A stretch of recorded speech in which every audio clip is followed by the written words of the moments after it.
Hey guys, it's Neon for CLOWNFISH TV, and I'm back and talking about Solo, a Star Wars story. Wow. Okay, so the Rotten Tomatoes score on Solo has been dropping pretty steadily since the review embargo was lifted a couple of days ago. Now, I didn't expect this one to get great reviews, but I didn't expect it to get bad reviews. Now, it's not terrible. It's currently sitting at 70%. Again, that's not a terrible score for most movies, and in fact, there have been some pretty decent box office hits that have actually had lower scores than this. But it's clear that this Star Wars movie is no longer going to be a critical darling. The Last Jedi, there were complaints that people were bought off by Disney, that's why they gave it the inflated score. And yeah, Solo is just not doing so hot. It was at 73 the other day. I just happened to check today. It's at 70. Just to put this in perspective. Now, before I do that, I want to point out that Solo, every time the Rotten Tomatoes score drops, the percentage of people who want to see it also drops. When it was at 73%, it had like 85% of people wanted to see it. Now it's at 70%. And we've got like 72% of people want to see this movie. But I just want to put Solo in perspective compared to the other Star Wars movies, and show you where it ranks in terms of Rotten Tomatoes score. Of course, the best rated of all time is The Empire Strikes Back, deservedly so. If you ask most Star Wars fans, it currently sits at 95%. So that's pretty impressive. It's most impressive. After that, The Force Awakens, yeah, I can see that. I mean, it was a crowd pleaser. It was definitely, my point of view is it definitely was a rehash of the original Star Wars movie, but it wasn't a bad movie. I mean, I actually enjoyed The Force Awakens, just as pure entertainment, and I was hoping that they would take it in a different direction after Episode 7, and boy, did they. So, The Last Jedi sits at 91%. I completely disagree with this one.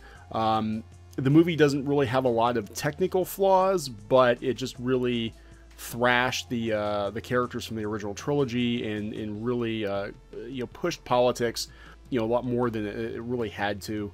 Not a fan of this movie. In fact, it's the only Star Wars movie I've watched once, and I have no desire to watch it again. And that includes the Clone Wars animated movie. I think I've seen the Clone Wars animated movie like twice. And I wasn't a huge fan of that either, but it was basically the pilot for the series, which was actually pretty good. So now we're going down the original Star Wars, 93%. Again, deserves it. Rogue One.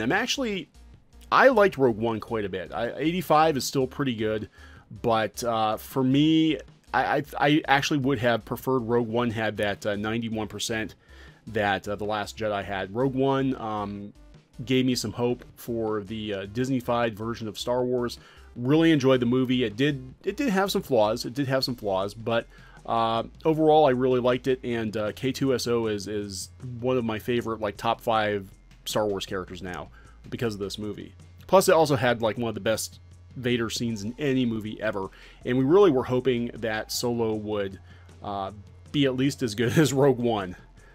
Return of the Jedi, 80%. Yeah, it was a little. I remember, this just to show you how old I am. I remember back when Return of the Jedi was considered the worst Star Wars movie. It was basically the Phantom Menace of the original trilogy. There were actual entire fan magazines dedicated to bashing Return of the Jedi because of the Ewoks and some of the really convenient tying up of loose ends with it. But it looks absolutely spectacular compared to some of the movies that have come after it.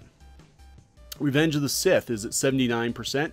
I really wish Revenge of the Sith would have a higher rating because I actually loved Revenge of the Sith. I mean, the acting, yeah, it was some of the same problems that plagued the prequels, the stiff acting, etc. Definitely present in the movie. But overall, I thought it was a pretty solid flick. It definitely was a Palpatine's movie. I loved Revenge of the Sith. I would have given it higher than a 79.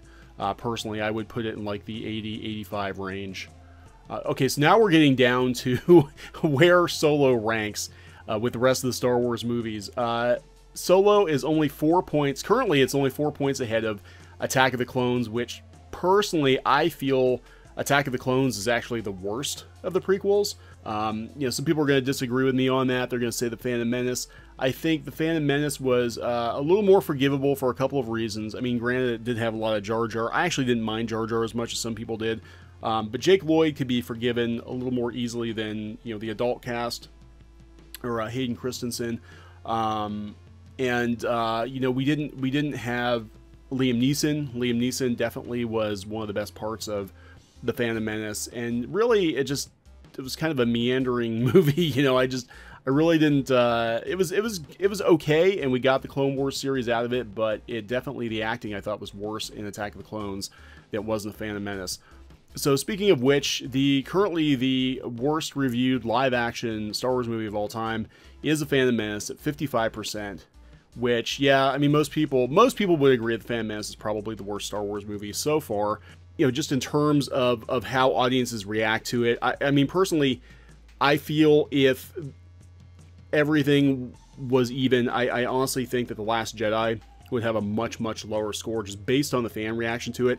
I don't remember there being this much vitriol thrown at Star Wars, even during The Phantom Menace. There was definitely a lot of disappointment. There were a lot of people that were like, hey, you ruined my childhood, you know, whatever. But, you know, the fandom was not split as much as it is with The Last Jedi. My personal rating for The Last Jedi would probably be about 55 or 60%. But anyway, the point of all of this being that Solo at 70%, and now granted, after it comes out, there'll probably be more reviews. I don't expect it to go up. I think it'll probably drop a couple points. It'll probably wind up in the 60s. You know, the movies had a very troubled production. And it's just really, I don't think this is a movie anybody wanted to see. I know people have said that before, but I don't think anybody, with the Star Wars universe being as big as it is, as open as it is, as many things that could be done with it, I don't think recasting Harrison Ford was the way to go. I think they should have, you know, tried taking things in another direction. Geez, even a Boba Fett movie I think would have been more interesting than a Solo movie. So I'm not sure how this is going to do. I don't know, you know, how Solo is going to do. I did a video before about how it was tracking at $170 million opening weekend. I do not believe that. There is not much excitement about this movie compared to especially Deadpool, which has just been wowing people, and I think it's going to shatter some records for an R-rated movie this weekend, and I think people might go back and see it next weekend. Solo, I'm going to guess maybe 100 to 125 opening weekend. I could be completely wrong, but there just is not a lot of buzz about it, and even the reviews are not that great. So we'll see what happens. Let me know what you think about Star Wars, the state of Star Wars. Are you excited for Solo? Do you think it's getting a bum rap based on the online negativity toward The Last Jedi? Are you personally excited about the movie? I mean, I'm going to go see the movie regardless, just because I am, and if I don't like it, you know, Geeky Sparkles and I will do a review, you know, good or bad, after we see the movie next weekend. So we'll see how it goes. All right, guys. Later.